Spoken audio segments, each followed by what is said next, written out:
قابل احترام دوست اور بزرگوں، اللہ تعالیٰ نے قرآن مجید میں ایک طرف اپنے حق کو بیان فرمایا تو دوسری طرف اللہ کے بندوں کے حقوق بیان ہوئے ہیں۔ اگر ہم اللہ کے نیک بندے بننا چاہتے ہیں تو ہمیں ان دو باتوں کی فکر کرنا ہے۔ ایک فکر تو یہ کرنا ہے کہ اللہ کی جو ہمارے ذمہ حقوق ہیں ان حقوق کو ہم ادا کرنے والے بنیں۔ اللہ کے ساتھ اللہ کے بندوں کے جو حقوق ہمارے ساتھ لگے ہوئے ہیں ان کو بھی ہم ادا کرنے کی کوشش کریں۔ قرآن مجید میں اللہ تعالیٰ نے جہاں حقوق کو بیان کیا ہے وہاں سب سے پہلے اپنے حق کو بیان فرمایا۔ اللہ تعالیٰ کا حق کوئی معمولی حق نہیں ہے۔ جس نے پیدا کیا، جس نے زندگی بخشی، جس نے ایمان دیا، جس نے اللہ کو پہچاننے کی توفیق دی، جس نے اللہ کے سامنے جھکنے کا موقع عطا فرمایا، اگر اللہ کے حق نہ پہچانے جائیں تو مخلوق کے کیسے حق پہچانے جا سکتے؟ ایک انسان سب سے پہلے اللہ کو پہچان لیتا ہے، اللہ کے حق کو جان لیتا ہے، اس کے بعد اللہ کے بندوں کے حقوق ادا کرنا اس کے لیے آسان ہوتا ہے۔ آج ہم دیکھتے ہیں کہ جو لوگ اللہ سے بے خوف ہیں، اللہ پر جنہیں یقین نہیں ہے، حساب کتاب کا جنہیں ڈر نہیں ہے، وہ اپنے نہ ماں باپ کا حق ادا کرتے ہیں، نہ بیوی بچوں کا حق ادا کرتے ہیں، نہ پڑوسیوں اور رشتہ داروں کا حق ادا کرتے ہیں۔ اللہ تعالیٰ کو پہچاننا، اللہ تعالیٰ کو جاننا ضروری ہے۔ اللہ تعالیٰ نے قرآن مجید میں فرمایا وَاعْبُدُوا اللَّهَ وَلَا تُشْرِكُوا بِهِ شَيْئًا، تم اللہ کی عبادت کرنا، اللہ کے ساتھ کسی کو شریک نہ ٹھہرانا۔ قرآن مجید کی اس آیت میں بتایا یہ گیا کہ ہر مسلمان دو حق کو اپنے سامنے رکھ کر زندگی گزارے۔ ایک حق تو اللہ تعالیٰ کا حق ہے۔ اللہ تعالیٰ کا کیا حق ہے؟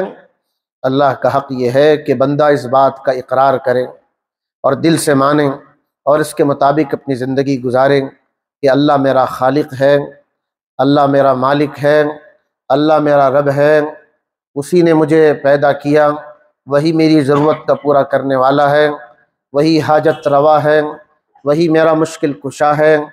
اس کے سامنے جھکنا، اس کی عبادت کرنا یہ میری ذمہ داری ہے۔ اگر میں اللہ کو نہ مانوں اور اللہ کی عبادت نہ کروں، اللہ پر یقین نہ کروں، یہ زندگی اور جانور کی زندگی میں کوئی فرق نہیں۔ اللہ تعالیٰ نے انسان کو عقل و شعور عطا فرمایا، سمجھ کا جذبہ عطا فرمایا۔ انسان اپنی سمجھ کے ذریعے اللہ کو پہچان سکتا ہے، قدرت کی نشانیوں کو دیکھ کر اللہ کو جان سکتا ہے۔ اسے چاہیے یہ سورج نکل رہا ہے، یہ بارش برس رہی ہے، یہ ہواؤں کا نظام چل رہا ہے، یہ دریاؤں کا جو نظام چل رہا ہے یہ خود بخود نہیں چل رہا ہے، کوئی ہے جس کا ارادہ اس کے پیچھے کام کر رہا ہے۔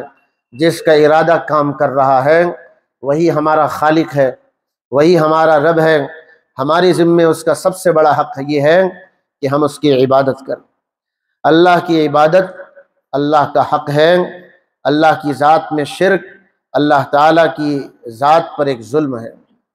اللہ تعالیٰ ذات و صفات میں اکیلا ہے، مگر کوئی اللہ کی ذات میں کسی کو شریک ٹھہرائے، اللہ کی صفات میں کسی کو شریک ٹھہرائے، اس لیے قرآن نے کہا ان الشرک لظلم عظیم۔ دنیا میں بہت سے ظلم ہیں، ایک ظلم شرک بھی ہے۔ ماں باپ کو کوئی ستاتا ہے یہ بھی ظلم ہے، بیوی کو کوئی ستاتا ہے یہ بھی ظلم ہے، مگر یہ اپنے رب کو تکلیف دینا شرک کر کے یہ کوئی معمولی ظلم ہے۔ ایک آدمی ماں باپ کو ستا رہا ہے مگر ایک آدمی رب کو بھی ستا رہا ہے شرک کر کے۔ قرآن مجید نے شرک کو دنیا کا سب سے بڑا ظلم قرار دیا۔ قرآن میں جگہ جگہ یہ باتیں دہرائی گئی کہ تم اللہ کو پہچانو، اللہ کے حق ادا کرنے کی کوشش کرو۔ دوسری بات قرآن مجید نے ہمیں جو حقوق کے بارے میں بتایا ہے وہ یہ کہ عبادات کے اجزاء میں توحید کی گواہی، رسالت کی گواہی، نماز کا قائم کرنا، روزے کا رکھنا، زکوٰۃ کا دینا اور حج کا کرنا، یہ جو 5 چیزوں کا ہمارے یہاں بار بار تذکرہ ہوتا ہے یہ کیا ہے؟ یہ عبادت کی اجزاء ہے۔ قرآن نے یہ جو کہا وَمَا خَلَقْتُ الْجِنَّ وَالْإِنسَ إِلَّا لِيَعْبُدُونَ، جنات اللہ کی عبادت کے لیے پیدا ہوئے، انسان اللہ کی عبادت کے لیے پیدا ہوا۔ اب عبادت کے لیے کون سے اجزاء ہیں؟ ایک گواہی دینا ہے اللہ کے سوا کوئی معبود نہیں، گواہی دینا ہے حضرت محمد صلی اللہ علیہ وسلم اللہ کے رسول ہیں، پھر دن میں 5 مرتبہ نماز پڑھنا یہ اللہ کا حق ہے۔ اگر ایک آدمی 3 بار کھانا تو کھاتا ہے، ناشتہ ٹائم پر، دوپہر کا کھانا اور رات کا کھانا برابر کھاتا ہے، سوتا برابر ٹائم پر ہے اور کماتا بھی برابر وقت پر ہے، مگر وہ آدمی اللہ کی عبادت نہیں کرتا، گویا وہ روزانہ اللہ کا حق مار رہا ہے۔ 5 نمازیں اللہ کا حق ہے، سال میں مال کی زکوٰۃ دینا بھی اللہ کا حق ہے، سال میں 30 روزے رکھنا بھی اللہ کا حق ہے، اور پھر زندگی میں 1 مرتبہ حج کرنا بھی اللہ کا حق ہے۔ یہ جو عبادات کہلاتی ہیں، ان میں جس میں کمی ہوگی گویا کہ اللہ کے حقوق میں کمی شمار ہوگی۔